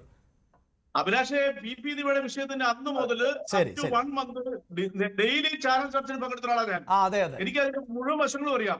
അതിനെക്കുറിച്ച് നമ്മളിപ്പോ ചർച്ച ചെയ്ത് സമയം കളയേണ്ടതില്ല. ജനകീയ അടുത്തിലേക്ക് 1% വരെ പോറലേൽപ്പിക്കാനായിട്ട് ഇവിടുത്തെ ഈ മാധ്യമങ്ങൾക്കും കോൺഗ്രസുകാർക്കും ഒന്നും സാധിച്ചിട്ടില്ല. എന്തെല്ലാം വൃത്തികേടുകളാണ് ആ നല്ല നേതാവിനെ കുറിച്ച് പറയും. ഇനി അടുത്തത് കോതമംഗലം സീറ്റ് എനിക്ക് ചിരി തോന്നി. കാരണം കോതമംഗലം സീറ്റിലേക്ക് എറണാകുളംകാരനായ പിന്നെ അദ്ദേഹത്തിന്റെ പേര് ഞാൻ മറന്നുപോയി, Jinto John. As A person is A gentleman, ഞാൻ അംഗീകരിക്കുന്നു. വളരെ മാന്യമായി അത് ചർച്ചകൾ പറഞ്ഞു. പക്ഷെ കോതമംഗലം എന്ന് പറയുന്ന സ്ഥലത്തേക്ക് ഒരു അതായത് ആന്റണി ജോണിനെ എതിർക്കാൻ കരുത്തില്ല, കെൽപ്പില്ല അല്ലെ? ആന്റണി ജോണിനെ എതിർക്കാൻ കെൽപ്പുള്ള ഒരാളായിരിക്കില്ല ജിൻഡോ. 1% കോതമംഗലം സൈക്കോളജി, ആ നാടിന്റെ പ്രത്യേകതകളെ കുറിച്ച് അഭിലാഷ് അവിടുത്തെ ഒന്ന് അന്വേഷിക്കുക. അഭിലാഷ് എടുക്കണല്ലേ? അല്ല, ഞാൻ അവിടെ ഈ ജാതി സമവാക്യമൊക്കെ ആണോ എന്ന് സംശയമാണ് എനിക്കത് കണ്ടപ്പോൾ തോന്നിയത്. പിന്നെ ഞാൻ സൂചിപ്പിച്ചു, അതായത് ഈ കേരള കോൺഗ്രസിന്റെ സ്വാധീനമുള്ള പ്രദേശമായതുകൊണ്ട് അങ്ങനെ ഒരു സ്ഥാനാർത്ഥി ഉണ്ടാകുമോ? ഇതൊന്നും ഉറപ്പിക്കുന്നില്ല. അല്ല അഭിലാഷ, ഞാൻ പറഞ്ഞല്ലോ ഒരു മത്സരത്തിന് ഇതിനകത്ത് സാധ്യതയുള്ള മണ്ഡലം ഞാൻ പറഞ്ഞത് നെടുമങ്ങാടാ. കോതമംഗലത്തെ സംബന്ധിച്ച് എന്റെ നാടെടുത്താണ്. കോതമംഗലം എന്ന് പറഞ്ഞ സ്ഥലം, അവിടെ ശരിക്കും ജനങ്ങളോടൊപ്പം നിന്ന് പ്രവർത്തിച്ച ഒരു MLA ഉണ്ട്. 3ാം വട്ടം അദ്ദേഹത്തിന് സീറ്റ് കിട്ടിയാലും ഇല്ലെങ്കിലും CPM-ന് അത്രയ്ക്കും വിവരമാണ് ജനങ്ങളോടൊപ്പം നിൽക്കുന്നത്. അതുപരിയായിട്ട് അതുപരിയായിട്ട് എനിക്കൊരു കോമൺ ആയിട്ടൊരു കാര്യം പറയാനുണ്ട്. ഇവര് ഈ ചെറുപ്പക്കാരെ അവരുടെ നാടുകളിൽ നിർത്താതെ കണ്ട്, ഇപ്പം ഉദാഹരണം മൂവാറ്റുപുഴ എടുക്കൂ. മൂവാറ്റുപുഴ കുഴൽനാടൻ അൺപോപ്പുലർ ആയി കഴിഞ്ഞു. കുഴൽനാട് എന്ന് പറഞ്ഞ വ്യക്തി അവിടെ അടുത്ത തവണ ജയിക്കുകയായിരുന്നു. ഇപ്പൊ എഴുതി വെച്ചു, റെജിലൂക്കോസ് പറയുന്ന മത്സരത്തിൽ തെരഞ്ഞെടുപ്പിന് ശേഷം എന്നോട് ചോദിച്ചു അൺപോപ്പുലറായി എന്തുകൊണ്ട് അദ്ദേഹത്തിനെ മാറ്റി അബിൻ വർക്കി അവിടെ നിർത്തുന്നില്ല. അതുകൊണ്ടാണ് ഞാൻ പറഞ്ഞ ഇവര് ചെറുപ്പക്കാരുടെ ലിസ്റ്റൊക്കെ പുറത്തു കൊണ്ടിട്ടുണ്ട്. അതുപോലെ അരിത, നമ്മുടെ കായംകുളം സ്ഥാനാർത്ഥി ആയിട്ട് ഇവർ പറയുന്ന ആള് അരിത കഴിഞ്ഞ തവണ തന്നെ 20,000 വോട്ടിന് ജയിപ്പിച്ചവർ അവിടുത്തെ മാധ്യമങ്ങളും കോൺഗ്രസ്സുകാരും. എന്നിട്ട് അവിടെ പോയി അവരും അവിടെ അൺപോപ്പുലർ ആണ്. വരുന്ന നേതാവ് കറക്റ്റാ. പിന്നെ കാഞ്ഞിരപ്പള്ളി സീറ്റ് എനിക്ക് സത്യം പറഞ്ഞാൽ അതിശയം തോന്നി. കനകോലി ഏത് നാട്ടിൽ പോയിട്ടാണ് സർവേ നടന്നെനിക്ക് അറിയത്തില്ല. എന്റെ ജയരാജ് എന്ന് പറയുന്ന വ്യക്തിയെ സാക്ഷാൽ ഫീൽഡിംഗ് സെക്ഷൻ എന്നാ പോലും തോപ്പിക്കാൻ പറ്റത്തില്ല.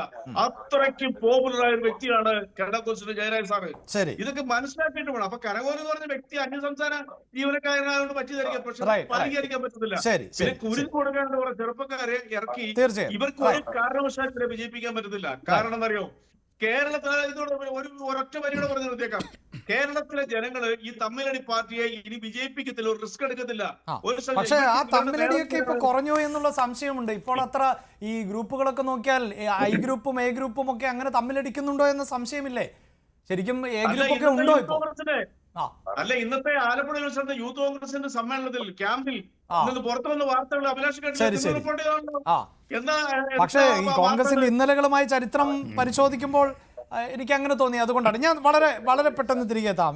ജേക്കബ് സാർ, ഇവിടെ ഉണ്ടാകുന്ന സംശയം, ഞാൻ അദ്ദേഹം പറഞ്ഞ കുറേയേറെ പോയിന്റുകൾ ഉണ്ടായെങ്കിലും ഈ കെട്ടിയിറക്കുന്ന സ്ഥാനാർത്ഥി എന്നൊക്കെ പറഞ്ഞാൽ ഈ അടുത്ത ഏതാനും ദിവസങ്ങൾക്ക് മുമ്പ് നടന്നൊരു തെരഞ്ഞെടുപ്പായതുകൊണ്ടാണ്. ഇപ്പോൾ നിലമ്പൂരിൽ നടന്ന ഒരു തെരഞ്ഞെടുപ്പുണ്ട്. അവിടെ നിലമ്പൂരുകാരൻ ആയിട്ടുള്ള M സ്വരാജിനെ തിരികെ കൊണ്ടുവന്ന് സ്ഥാനാർത്ഥിയാക്കുകയാണ് ചെയ്തത്. ഈ M സ്വരാജ് ഇതിനു മുമ്പ് എവിടെയാണ് മത്സരിച്ചത്? തൃപ്പൂണിത്തറയിലാണ് മത്സരിച്ചത്. K ബാബുവിനെ തോൽപ്പിച്ച് പിന്നീട് ബാബുവിനോട് തോറ്റ M സ്വരാജിനെയും അവിടെ ഒരു പരിധിവരെയെങ്കിലും അന്ന് തൃപ്പൂണിത്തറയിൽ അവതരിപ്പിക്കുമ്പോൾ അവർക്ക് എത്രത്തോളം പരിചിതമായിരുന്നു എന്നുള്ളതുണ്ട്. അപ്പോൾ രാഷ്ട്രീയത്തിൽ അങ്ങനെയൊക്കെയുള്ള ചില സ്ഥാനാർത്ഥികൾ ഉണ്ടാകാം. ഇവിടെ ഈ സൂചിപ്പിച്ചതുപോലെ തന്നെ രാഹുൽ മാങ്കൂട്ടത്തിൽ അദ്ദേഹത്തിൻ്റെ മണ്ണിലല്ല മത്സരിച്ചത്. അവിടെ പോയി പാലക്കാട് പോകുന്നു, മത്സരിക്കുന്നു. ഒരു പക്ഷേ അവിടുത്തെ ഷാഫി പറമ്പിലിൻ്റെ ഒക്കെ പ്രവർത്തനം കൊണ്ടാകാം. ഒരു തെരഞ്ഞെടുപ്പാകുമ്പോൾ അങ്ങനെയൊക്കെയാണല്ലോ. സാറിന് ഇതിന് ഈ ലിസ്റ്റ് നോക്കുമ്പോൾ എന്താണ്? ഇപ്പോൾ കണ്ണൂരിലെ റിജുൽ മാക്കുറ്റിയുടെ സ്ഥാനാർത്ഥിത്വം കാണുമ്പോൾ അവിടെ സുധാകരനോ അബ്ദുള്ളക്കുട്ടിയെ പോലെയൊക്കെ ഉള്ളവർ ജയിച്ചു കയറിയ ഒരിടമാണ്. പക്ഷേ കടന്നപ്പള്ളി ഇനി മത്സരിക്കുമോ എന്ന സംശയം റജി ലൂക്കോസ് തന്നെ ഇവിടെ സൂചിപ്പിച്ചു വെച്ചിട്ടുണ്ട്. തിരുവമ്പാടി അവിടെ VS ജോയിയാണ് നമുക്ക് പട്ടികയിൽ കാണാൻ സാധിക്കുന്നത്. ലീഗ് അത് വിട്ടു നൽകിയാൽ മറ്റെവിടെ എന്നുള്ള ചോദ്യം വരുന്നുണ്ട്. അങ്ങനെയുള്ള ചോദ്യങ്ങളൊക്കെ നിലനിൽക്കുന്നുണ്ട്. ചെങ്ങന്നൂരാണോ അബിൻ വർക്കിക്ക് അക്കോമഡേഷൻ നൽകാൻ പറ്റുന്ന സീറ്റ് എന്ന സംശയമുണ്ട്. അത്തരം സംശയങ്ങളെല്ലാം നിലനിൽക്കുമ്പോൾ പോലും ഒരു പരിധിവരെയെങ്കിലും ജാതി മത സമവാക്യങ്ങളെയൊക്കെ തുലനം ചെയ്തുകൊണ്ടുള്ളൊരു പട്ടികയായി കൂടി ഇത് തോന്നുന്നുണ്ട്. ഞാൻ ഈ ലിസ്റ്റിനെ അങ്ങനെ പേരെടുത്ത് പറഞ്ഞ് അതിന്റെ ഒരു വിലയിരുത്തൽ റെജി ലൂക്കോസിന് അതൊക്കെ പറ്റും. അദ്ദേഹം ഒരു രാഷ്ട്രീയ നിരീക്ഷകനാണ്, ഞാനൊരു മാധ്യമ പ്രവർത്തകനാണ്. അങ്ങനെയാണ് വന്നിരിക്കുന്നത്. റെജി ലൂക്കോസ് പറയുന്നത് അദ്ദേഹത്തിൻ്റെതായ ന്യായങ്ങളുണ്ട്. പക്ഷേ മാത്യു ടി തോമസിനെതിരെ അബിൻ വർക്കി നിൽക്കരുതേതെന്നും പറയുന്നത് അർത്ഥമില്ല.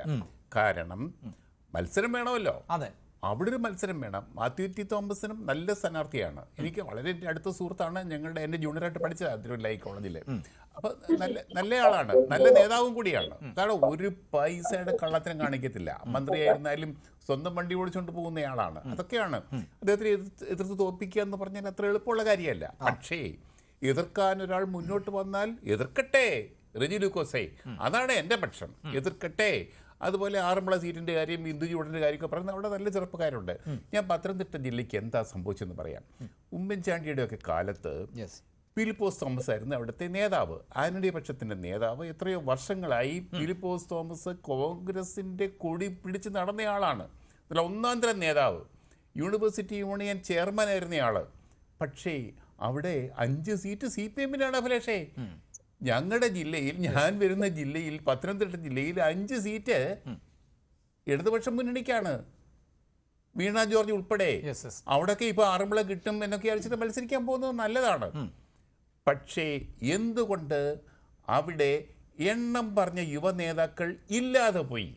ചെങ്ങന്നൂർ, ആലപ്പുഴ ജില്ലയാണെങ്കിൽ പോലും ഇതൊക്കെ ഇതിൻ്റെ ബെൽറ്റ് വരുന്നതാണ്. തിരുവല്ല, ചെങ്ങന്നൂറൊക്കെ അടുത്തടുത്ത സ്ഥലങ്ങളാണ്. ഇവിടെയൊക്കെ എന്തുകൊണ്ട് യൂത്ത് കോൺഗ്രസിന് ഇപ്പോൾ അബിൻ വർക്കിയെ ഈ കെട്ടിയിറക്കുക, അബിൻ വർക്കി എൻ്റെ നല്ല സുഹൃത്താണ്, കെട്ടിയിറക്കുന്ന എന്നൊക്കെയുള്ള പ്രയോഗമുണ്ടല്ലോ, എന്തുകൊണ്ട് കെട്ടിയിറക്കേണ്ടി വരുന്നു എന്നുള്ളൊരു ചോദ്യമുണ്ടേ. കാരണം അവിടെ ഹോം ഗ്രൗണ്ട് നേതാക്കൾ കോൺഗ്രസിന്, യൂത്ത് കോൺഗ്രസിന് ഇല്ലാതെ പോയോ? അതാണ്. അതുകൊണ്ട് അവിടെയുള്ള നേതാക്കളെ കഴിവതും നിർത്തണം. അവരാണ് നാട്ടുകാരുമായിട്ട് സംവദിക്കുന്നത്, അവരാണ് നാട്ടുകാർക്ക് വേണ്ടി പ്രവർത്തിക്കുന്നത്, ലോക്കൽ ഇഷ്യൂസിൽ ഇടപെടുന്നത് അവരാണ്. വിദ്യാർത്ഥി പ്രശ്നങ്ങൾ, യുവാക്കൾ നേരിടുന്ന പ്രശ്നങ്ങൾ, സമൂഹത്തിൻ്റെ പ്രശ്നങ്ങൾ, അതൊക്കെ രാഷ്ട്രീയമായിട്ട് കൈകാര്യം ചെയ്യുന്നത് അവിടുത്തുകാരാണ്. അതുകൊണ്ട് നിവൃത്തി ഉണ്ടെങ്കിൽ അവിടുത്തുകാരെ തന്നെ നിർത്തണം എന്നാണ് എൻ്റെ അപേക്ഷ. ഈ ലിസ്റ്റ് തീർച്ചയായിട്ടും ഇതൊക്കെ ഒരു അടിസ്ഥാനപരമായിട്ട് റെഫറൻസിന് വേണ്ടിയുള്ള ഒരു ലിസ്റ്റാണ്. ഇന്നത്തെ എല്ലാവരും കൂടി 30 പേരും കൂടെ ആവുന്നൊന്നും ഉറപ്പില്ല. ഒപ്പം എനിക്ക് ഒരു കാര്യം കൂടി ഉള്ളത്, ഇപ്പോൾ ഈ ഷിറാസ് ഖാൻ ഇടയ്ക്ക് സൂചിപ്പിച്ചതെന്നുണ്ടല്ലോ, അതായത് ഈ ഇഷ്ടക്കാർക്കിടം നൽകുക എന്ന് പറയുമ്പോൾ ആ ഒരു രീതി ഇപ്പോഴും തുടരുന്നതായി താങ്കൾക്ക് തോന്നുന്നുണ്ടോ? ഇപ്പോൾ കഴിഞ്ഞ തെരഞ്ഞെടുപ്പ് വരെ ഉമ്മൻചാണ്ടി എന്ന ആ അധികായനായ ഒരാൾ അവിടെ നിൽക്കുന്നുണ്ടായിരുന്നു. ഈ തെരഞ്ഞെടുപ്പിൽ ഉമ്മൻചാണ്ടി ഇല്ല എന്നുള്ളൊരു പ്രത്യേകതയുണ്ടല്ലോ. അതോടുകൂടി ഏതാണ്ട് എ ഗ്രൂപ്പിൻ്റെ ഒരു പ്രവർത്തനം ഏതാണ്ട് അസ്തമിച്ചു എന്ന് തന്നെ പറയാം. മറുഭാഗത്ത് ഇപ്പോൾ സുധാകരനോ അല്ലെങ്കിൽ രമേശ് ചെന്നിത്തലയൊക്കെ നിൽക്കുന്നു, അവരോട് ചേർന്ന് നിൽക്കുന്ന ഒരു വിഭാഗം ആളുകൾ ഉണ്ടാകാം. VD സതീശൻ കുറച്ചുകൂടി പ്രബലനായി എന്നുള്ളതിൽ തർക്കമില്ല. അപ്പോഴും അതൊരു ഗ്രൂപ്പിൻ്റെ ഭാഗമാണോ എന്നുള്ള സംശയം എനിക്കുണ്ട്. ഇതിനൊക്കെ അപ്പുറത്ത് KC വേണുഗോപാൽ ഉണ്ടല്ലോ. ഹൈക്കമാൻഡുമായി ഏറ്റവും നല്ല ബന്ധം പുലർത്തുന്ന KC കേരള രാഷ്ട്രീയത്തിൽ കൂടുതൽ സജീവമാകാനുള്ള സാധ്യത താങ്കൾ കൽപ്പിക്കുന്നുണ്ടോ? അപ്പോൾ അങ്ങനെ നോക്കുമ്പോൾ ഈ പട്ടികയിലേക്ക് ഇടം പിടിക്കുന്നവർ ഇപ്പോഴും ഈ നേതാക്കളുടെ താല്പര്യത്തിന് മാത്രം പാത്രമാകുന്നവർ എന്ന ഒരു നിരീക്ഷണം ഇപ്പോഴും വെച്ചു പുലർത്തുന്നുണ്ടോ താങ്കൾ? ഇത് ആത്യന്തികമായിട്ട് അങ്ങനെ വരും. ശരിക്കും പറഞ്ഞാൽ അന്തിമമായിട്ട് ലിസ്റ്റ് ഉണ്ടാക്കുമ്പോഴത്തേക്ക് അങ്ങനെ സംഭവിക്കും. അതിൽ നേതാക്കന്മാരുടെ ഇഷ്ടക്കാരൊക്കെ വരും. പക്ഷേ ഇഷ്ടക്കാർ വന്നോട്ടെ, അതിൻ്റെ അകത്ത് അടിസ്ഥാനപരമായിട്ടൊരു മെറിറ്റ് നോക്കണം. മിടുക്കുള്ളവർ, കഴിവുള്ളവർ, ഒരാൾക്ക് വേണ്ടപ്പെട്ടവനോ ഇഷ്ടപ്പെട്ടവനോ ആണെങ്കിൽ സീറ്റ് നിഷേധിക്കപ്പെടരുത്. അത് തന്നെയാണ് അഭികാമ്യം. എന്നാൽ അത് കഴിവിൻ്റെ അടിസ്ഥാനത്തിൽ, ജനകീയതയുടെ അടിസ്ഥാനത്തിൽ വേണം തീരുമാനിക്കാൻ.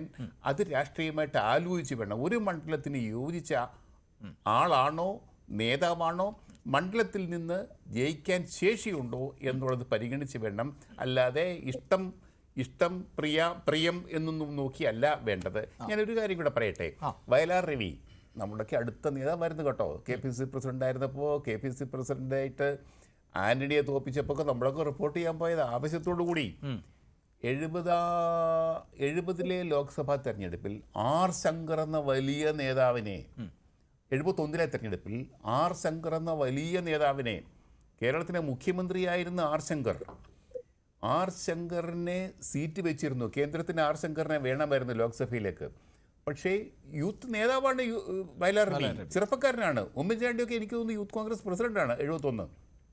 അപ്പോൾ അവരൊക്കെ നിർബന്ധിച്ചിട്ട് വയലാർ രവിയെ സ്ഥാനാർത്ഥിയാക്കി, R ശങ്കറിനെ പുറത്താക്കി. R ശങ്കർ അന്ന് 62 വയസ്സേ ഉള്ളൂ. 62 വയസ്സുള്ള ആർ ശങ്കർ പടുകളവനാണ്, വൃദ്ധനാണ്, വൃദ്ധ നേതൃത്വത്തെ ഒഴിവാക്കണം, ചെറുപ്പക്കാരൊക്കെ റജിലുക്കോസെ കേൾക്കുന്നുണ്ടോ, വൃദ്ധ നേതൃത്വത്തെ ഒഴിവാക്കണം എന്നും പറഞ്ഞിട്ട് ആർ ശങ്കറിനെ അടിച്ച് പുറത്താക്കിയിട്ട് വയലാർ രവി എന്നാണ് രാജ്യസഭ അംഗത്വം ഒഴിഞ്ഞതെന്ന് നമുക്കറിയാമല്ലോ. തീരെ നിവൃത്തിയില്ലാഞ്ഞിട്ടാണ് ആരോഗ്യം അത്രമേൽ അലട്ടിയപ്പോൾ എ കെ ആന്റണി എന്താണ് ഒഴിഞ്ഞത്? എ കെ ആന്റണി 70 നിയമസഭയിൽ കയറിയതാണ്. 28-29 വയസ്സേ ഉള്ളൂ അന്ന്. എന്നാണ് ഒഴിഞ്ഞതെന്ന് അറിയാമല്ലോ. അതുകൊണ്ട് ആ സ്ഥിതി ഉണ്ടാവരുത്. ഇതിനു വേണ്ടി നടത്തുന്ന ഞാൻ മുമ്പും പറഞ്ഞിട്ടുണ്ട്, ചാനൽ ചർച്ചകളിൽ പറഞ്ഞിട്ടുണ്ട്, ഷാഫി പറമ്പിൽ നിങ്ങളൊക്കെ മുന്നേറ്, നിങ്ങളൊക്കെ സീറ്റ് പിടിച്ചടക്ക് എന്ന് ഞാൻ പറഞ്ഞിട്ടുണ്ട്. അത് ശരിയാണ്. അതുകൊണ്ട് ഷാഫി പറമ്പിൽ എന്നോട് ഇപ്പോഴും സ്നേഹമുണ്ട് കേട്ടോ. ശരി ഷിറാസ്, ഇവിടെ ജേക്കബ് സാറ് സൂചിപ്പിച്ച ഒരു ജില്ല പത്തനംതിട്ടയാണ്. എനിക്ക് തോന്നുന്നു തൃശ്ശൂരും അല്ലേ സാറേ?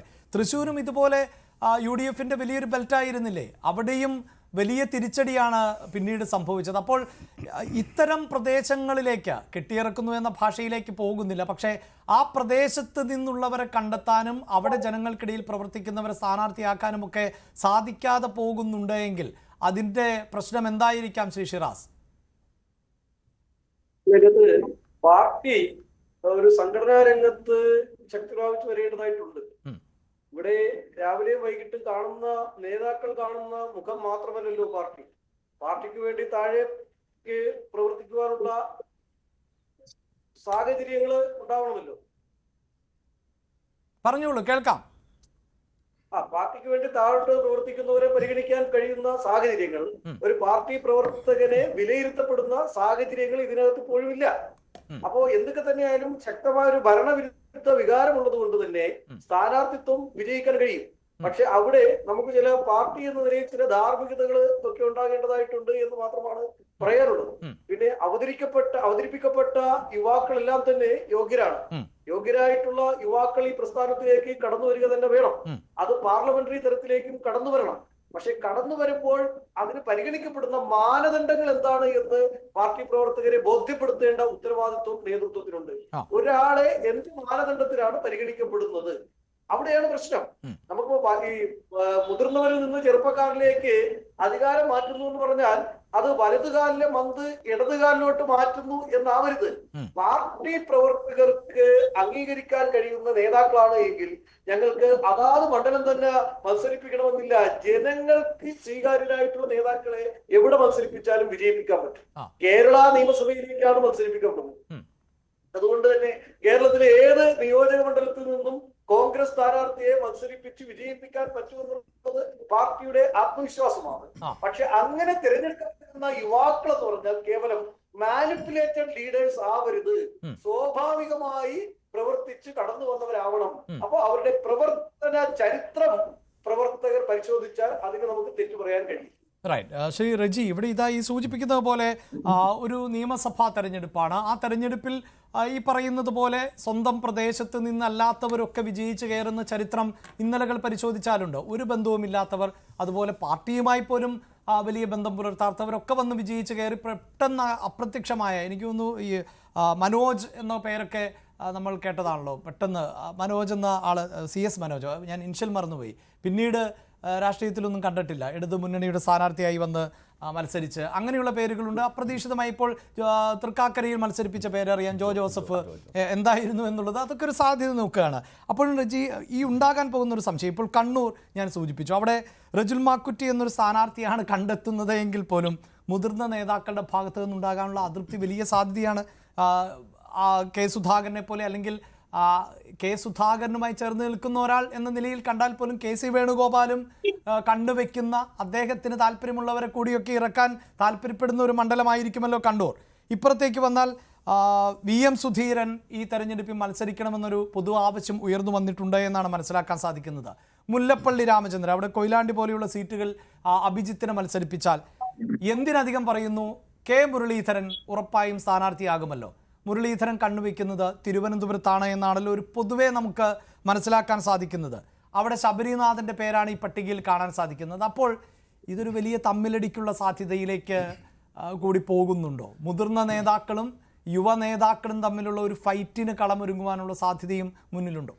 അഭിലാഷേ, കോൺഗ്രസിൻ്റെ തമ്മിലടിയുടെയോ അല്ലെങ്കിൽ ഗ്രൂപ്പിൻ്റെയോ ഒക്കെ ഒരു പ്രതിസന്ധിയുടെ ഒരു കാലഘട്ടം മുൻപുണ്ടായിരുന്നു. പക്ഷേ ഇപ്പോൾ ഒരു ടീം UDF എന്നുള്ള ഒരു ടീം സ്പിരിറ്റോട് കൂടി ഈ ഒരു യുദ്ധത്തെ നേരിടുവാൻ കോൺഗ്രസ് സർവ്വസന്നാഹത്തോടെ സർവ്വസജ്ജമായി കഴിഞ്ഞിരിക്കുന്നു. ഏറ്റവും ഒടുവിലത്തെ ഈ കോൺഗ്രസിൻ്റെ പുനഃസംഘടന പോലും അതാണ് തെളിയിക്കുന്നത്. നോക്കൂ, പുതിയ KPCC പ്രസിഡന്റ് വരുന്നു, 2 യുവനിര, ഒന്ന് PC വിഷ്ണുനാഥ് ഇടത് സൈഡിൽ, ഷാബി പറമ്പിൽ വലത് സൈഡിൽ, ഇലക്ഷൻ മാനേജരായ അടൂർ പ്രകാശ് കൺവീനറായി ഒപ്പം.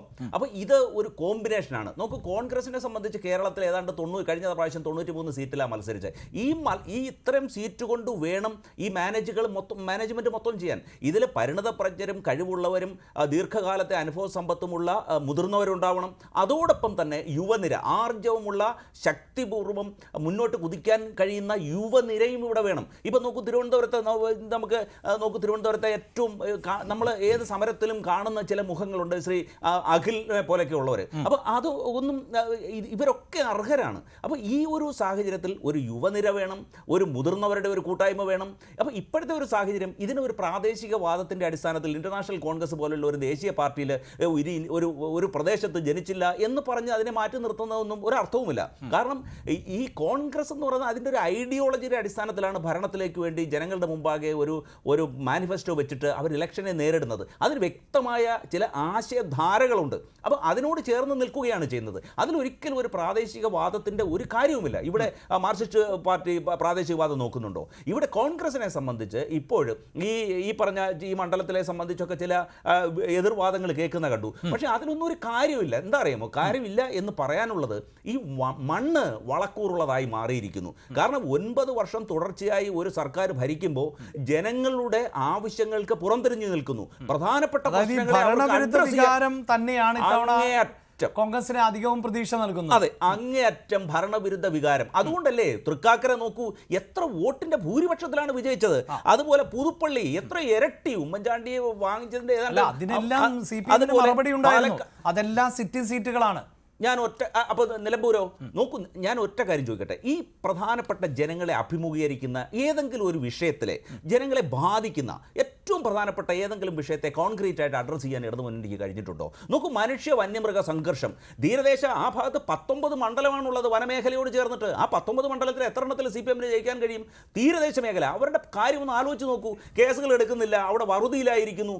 ആ തീരദേശ ജനത എത്ര മണ്ഡലങ്ങളാണുള്ളത്? ഏതാണ്ട് 45ഓളം മണ്ഡലങ്ങൾ ആ ഏരിയയിൽ ചുറ്റിപ്പറ്റി കിടക്കുന്നു. ഇവിടെ എത്ര പേര് വോട്ട് ചെയ്യും?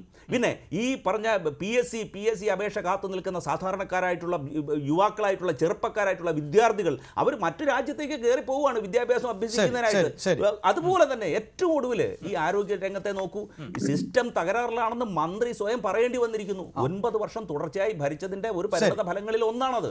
അപ്പൊ ഇതെല്ലാമാണ് UDFന് പ്രതീക്ഷ നൽകുന്നത്. അതാണ്, അതായത് അപ്പോൾ ആരെ മത്സരിപ്പിച്ചാലും വിജയിക്കാമെന്നൊരു ആത്മവിശ്വാസമാണ്. ശ്രീ റെജി ലൂക്കോസ്, അതാണ് ഭരണവിരുദ്ധ വികാരം ഒരു ഭാഗത്ത് വലിയ അനുഗ്രഹമായി നിൽക്കുന്നു എന്നാണ് കോൺഗ്രസ് പറയുന്നത്. ഏറ്റവും ഒടുവിൽ ഞാൻ സൂചിപ്പിച്ചതുപോലെ നിലമ്പൂര, പക്ഷേ ചേലക്കരയിൽ കുറഞ്ഞ വോട്ടിനാണെങ്കിലും അത് നിലനിർത്താൻ അവർക്ക് സാധിച്ചു. ശരി, അത് ശരിയാണ്. ശ്രീ റെജി ലൂക്കോസ്, ഇതാണ് അപ്പോൾ താങ്കൾ പറയുന്നത് പോലെ സ്ഥാനാർത്ഥികൾ എവിടെ നിന്ന് വന്നാലും അനുകൂലമായൊരു മണ്ണുണ്ട്. അതുകൊണ്ട് തന്നെ അതൊരു വലിയ വികാരമായി മാറും. ഒപ്പം ഈ സ്ഥാനാർത്ഥികളുടെ വ്യക്തിപ്രഭാവം അത് മറ്റിടങ്ങളിൽ നിന്ന് എത്തുന്നവരാണ് എങ്കിൽ പോലും വോട്ടായി മാറുമെന്ന പ്രതീക്ഷയാണ് പുലർത്തുന്നത്. അല്ല അഭിലാഷേ, അവരോടൊരു റിക്വസ്റ്റ് ഉണ്ട്, വേണം എഴുതി കൊടുക്കാൻ. ഞങ്ങൾക്ക് ഒരു 19 സീറ്റിലെ MLA സൃഷ്ടിക്കാനായിട്ട് അനുവദിക്കണേ. 140 സീറ്റ് അവർ കൊണ്ടുവരുന്ന ഒരു അപേക്ഷയുണ്ട്. രണ്ടാമത്തെ കാര്യം, ഞാനത് തമാശയോട് പറഞ്ഞാൽ ഇത്ര ആത്മവിശ്വാസം പറയുമ്പോൾ പറ്റുന്നുണ്ട്. രണ്ടാമത്തെ കാര്യം പ്രധാനപ്പെട്ടത് ഒന്ന് മനസ്സിലാക്കേണ്ടത്, ഇപ്പൊ നമ്മളെ ഈ പാനലിസ്റ്റുകളിൽ ഏറ്റവും കൂടുതൽ ഈ പാനലിസ്റ്റുകൾ തന്നെ കേരളത്തിലെ രാഷ്ട്രീയ രംഗം നിരീക്ഷിക്കുകയും തെരഞ്ഞെടുപ്പ് നിരീക്ഷിക്കുകയും റിപ്പോർട്ട് ചെയ്യുകയും ചെയ്ത കേരളത്തിലെ അധികാരന്മാരെ മാധ്യമ പ്രവർത്തകരിൽ ഒരു 3-4 പേര് ഒരാളാണ് ഈ ചർച്ചയിരിക്കുന്ന ജേക്കബ് സാർ എന്ന് പറഞ്ഞ ആൾ. അദ്ദേഹം എന്റെ നിരീക്ഷണോട് ഏതാണ്ട് യോജിച്ചു. ഞാനൊക്കെ അദ്ദേഹത്തിന്റെ ശിഷ്യനെ പോലെ തന്നെ ചെറുപ്രായം പോലെ അദ്ദേഹത്തിന്റെ റിപ്പോർട്ടിംഗ് മാതൃഭൂമിയിൽ ഇന്ത്യ ടുഡേയിലൊക്കെ ആർത്തിയോടെ വായിച്ചവരാണ്. അത് പറയുന്നത് എനിക്കൊരു മടിയില്ല. ഞാനിത് പറയാൻ കാരണം, പണ്ട് AK ആന്റണി നമ്മുടെ മലപ്പുറം ജില്ലയിൽ നിന്ന് അദ്ദേഹം അവിടുത്തെ തിരുവരങ്ങാടിൽ നിന്നും അവരുടെ കാരുണ്യത്തിൽ ജയിച്ചു. എന്നിട്ട് പോലെ അദ്ദേഹത്തിന് 3000 വോട്ട് ഭൂരിപക്ഷം കിട്ടിയുള്ളൂ. അതുപോലെ തന്നെ അങ്ങനെ പല നേതാക്കളും കോൺഗ്രസിലും CPM-ലും ഉണ്ടായിരുന്നു. ആ തരത്തിലുള്ള നേതാക്കൾക്ക് ഒരു പ്രത്യേകത ഉണ്ടായിരുന്നു. എന്താ അറിയോ? അവർ കേരളത്തിൽ എവിടെ നിന്നാലും വോട്ട് കിട്ടുന്ന കേരളത്തിൽ അത്രയ്ക്ക് അധികം അടിത്തറഭാഗിയ നേതാക്കന്മാരായിരുന്നു. അത് ശരിയാണ് താങ്കൾ പറയുന്നത്. ഇപ്പോൾ അസുഖബാധിതനാണെങ്കിൽ പോലും ES അച്യുതാനന്ദന്റെ ചരിത്രം നോക്കിയാലും അങ്ങനെയാണ്. അദ്ദേഹം മത്സര രംഗത്തേക്ക് വന്നപ്പോൾ ചെറിയ ഭൂരിപക്ഷമാണ് ലഭിച്ചത്. അല്ല ഇത് കേട്ടോളൂ. അല്ല അങ്ങനെയുള്ള ഏത് നേതാക്കന്മാരെ എടുത്തു കാണിക്കാൻ പറ്റും? ഇപ്പൊ കെ മുരളീധരനുണ്ട്. കെ മുരളീധരൻ അടുത്ത പ്രാവശ്യം നിയമസഭ കാണിയെന്നത് ഉറപ്പാ.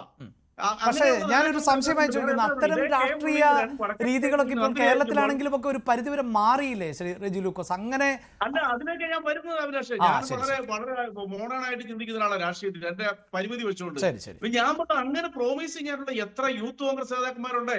പാലക്കാട് തിരുവനന്തപുരത്തും പോയി സമരം നടത്തിയിട്ട് ചുവന്ന മഷി ഷട്ടിലിട്ടിട്ട് ഇത് രക്തം എന്ന് പറയുന്ന ഈ അഭിനേതാക്കളെ കേരളം തിരിച്ചറിഞ്ഞിട്ടില്ല. ഇവർക്ക് ആരെങ്കിലും വോട്ട് കൊടുക്കുമോ? ഒറ്റ ഉദാഹരണം ഞാൻ പറയാം. ഞാൻ സാധാരണ ഈ വനിതകൾക്ക് സീറ്റ് കൊടുക്കണമെന്ന് കഴിഞ്ഞ 12-13 വർഷമായിട്ട് വാദിക്കുന്ന ഒരാളാണ്.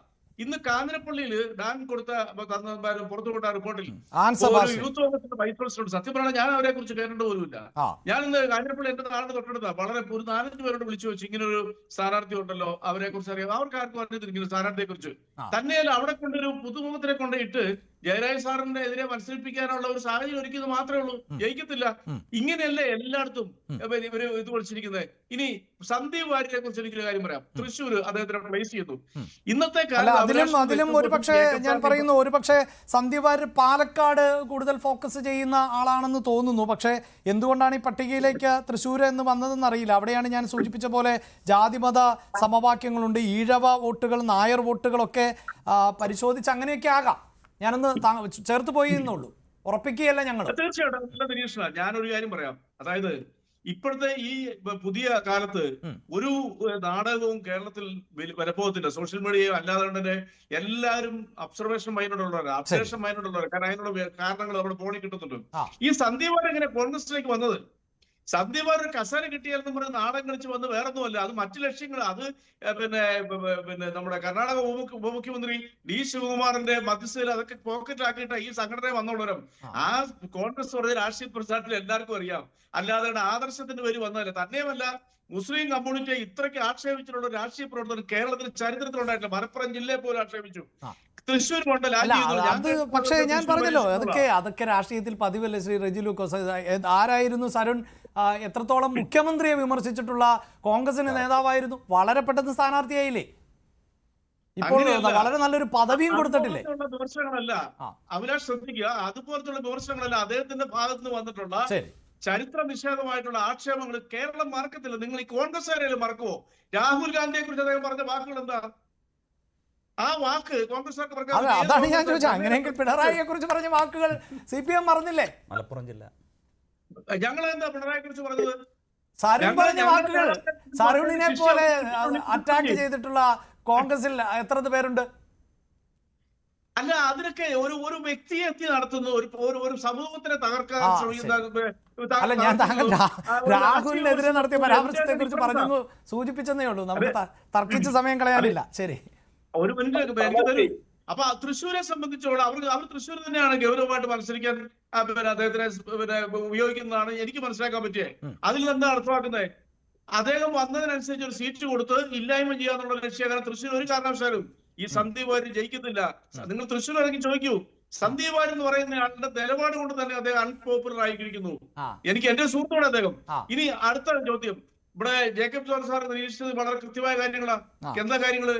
കേരളത്തിനെ സംബന്ധിച്ചോളം കോൺഗ്രസിന്റെ യുവതലമുറ വരുന്നതിന് ഞങ്ങൾക്ക് ഒരു എതിർപ്പില്ല. പക്ഷെ ഇവർക്ക് എങ്ങനെ ജയിക്കാൻ പറ്റും? കേരളത്തിലെ ജനങ്ങൾ അംഗീകരിക്കണ്ടേ? അതല്ല നമ്മുടെ ചോദ്യം എന്ന് പറയുന്നത്. ഇപ്പൊ നിങ്ങൾ പറയാത്തൊരു നിയോജകമണ്ഡലം ഞാൻ പറയാം. ആറന്മുള നിയോജകമണ്ഡലം എടുക്കൂ. ഈ അബിൻ ബർക്കി അവിടെ മത്സരിക്കും എന്നും പറഞ്ഞുകൊണ്ടാണ് അദ്ദേഹം കുറെ നാളൊക്കെ അവിടെ പോയി എന്താ പറയാ ഗ്രൗണ്ട് എടുക്കാൻ ശ്രമിച്ചതായിട്ടാണ് എന്റെ അറിവ്. എന്തുകൊണ്ട് അവിടുന്ന് മാറി ഈ അബിൻ ബർക്കി ചെങ്ങന്നൂരിലേക്ക് വന്നേ? അദ്ദേഹത്തിന് ബോധ്യം അവിടെ നിന്നിട്ടുണ്ടെങ്കിൽ കെട്ടിവെച്ച കാശ് പോലും കിട്ടിയ സാഹചര്യം വന്ന നാണക്കേടല്ലേ? എനിക്ക് അഭിപ്രായം എന്ന് പറയുന്ന ചെറുപ്പക്കാരുടെ ഓരോ അഭിപ്രായത്തിൽ മാന്യനായ ഒരു മനുഷ്യനാണ്. ചർച്ചകളിലൊക്കെ എത്ര ചർച്ചകൾ ഞാൻ പങ്കെടുത്തിട്ടുണ്ട്. അയാൾ വളരെ ഡീസന്റ് ആയിട്ട് സംസാരിക്കുന്ന ഒരാളാണ്. പക്ഷേ അദ്ദേഹത്തിന് എന്തുകൊണ്ട് അവിടെ കൊണ്ട് പ്ലേസ് ചെയ്യുന്നു? ഈ കുഴൽനാടെന്ന് പറയുന്ന ആളിനെ മാറ്റിയിട്ട് എന്തുകൊണ്ട് അവിടെ സീറ്റ് കൊടുക്കുന്നില്ല? ശരി, അത്തരം സംശയങ്ങളാണ്. ഈ നിലവിലുള്ള ഏതെങ്കിലും ഒരു സിറ്റിംഗ് MLA കോൺഗ്രസ് മാറ്റിയിട്ടുണ്ടോ? അതിനുള്ള ചങ്കൂറ്റ് അവർക്ക് കാണിച്ചിട്ടുണ്ടോ? ഇല്ല. ഞാൻ സൂചിപ്പിച്ചല്ലോ, നമ്മുടെ റിപ്പോർട്ട് പ്രകാരം ഇത് C ക്ലാസ്, അതായത് സാധ്യത കുറവുള്ള മണ്ഡലങ്ങൾ എന്നത് തന്നെയാണ് കേട്ടോ. റൈറ്റ്. ഞാൻ അവസാനിപ്പിക്കുന്നു. ജേക്കബ് സാർ, നമുക്കിവിടെ അവസാനിപ്പിക്കേണ്ടത് ഈ സൂചിപ്പിച്ചതുപോലെ വി എസ് അച്യുതാനന്ദനെ അല്ലെങ്കിൽ എ കെ ആന്റണിയെ പോലെയുള്ള വലിയ നിര അല്ലെങ്കിൽ അത്തരം പാരമ്പര്യമുള്ളവർ എവിടെ മത്സരിച്ചാലും വിജയിക്കുമെന്ന സാധ്യത. പക്ഷേ മാറുന്ന രാഷ്ട്രീയമാണ്. അവിടെയാണ് ഇപ്പോൾ ഈ പറയുന്ന സന്ദീപ് വാര്യരുടെ പേരുകളടക്കം. സന്ദീപ് വാര്യനെ കുറിച്ച് CPM നേതാക്കളും പറഞ്ഞ സാഹചര്യമുണ്ട്. ക്രിസ്റ്റൽ ക്ലിയർ എന്ന രീതിയിലുള്ള പരാമർശമൊക്കെ കേരളം കേട്ടതുമാണ്. അപ്പോൾ സാഹചര്യത്തിനനുസരിച്ച് പറ്റുന്ന സ്ഥാനാർത്ഥികളെ മത്സരിപ്പിക്കുക, വിജയ സാധ്യത, അതാണിപ്പോൾ എല്ലാ മുന്നണികളും പരിഗണന നൽകുന്നത്. അതുകൊണ്ട് ഇത്തരം പാരമ്പര്യമൊക്കെ ഇനിയിപ്പോൾ ഈ വരുന്ന നിയമസഭാ തെരഞ്ഞെടുപ്പിൽ വലിയ വിഷയമായി മാറാനുള്ള സാധ്യത താങ്കൾക്ക് തോന്നുന്നുണ്ടോ? തീർച്ചയായിട്ടും പുതുമുഖങ്ങളെ കൊണ്ടുവരണം, ചെറുപ്പക്കാരെ കൊണ്ടുവരണം. സന്ദീപ് വാര്യർ നല്ല സ്ഥാനാർത്ഥി എന്ന നിലയ്ക്ക് ഒരു യുവ കോൺഗ്രസ്സുകാരൻ കൊട്ടേഷനിൽ, പക്ഷേ അദ്ദേഹം നല്ല കോൺഗ്രസ്സുകാരനായി.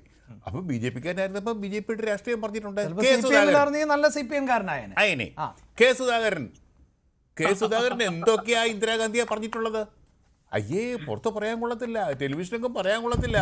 ഇന്ദിരാഗാന്ധിയെ കുറിച്ച് പറഞ്ഞിട്ടുള്ളത് മുരളീധരനും മോശമായിരുന്നില്ലല്ലോ സോണിയാഗാന്ധിയെ കുറിച്ച് പറഞ്ഞത്. പട്ടേലിനെ കുറിച്ച്, അഹമ്മദ് പട്ടേലിനെ കുറിച്ച് പറഞ്ഞത്, അലൂമിനിയം ഒക്കെയാണ്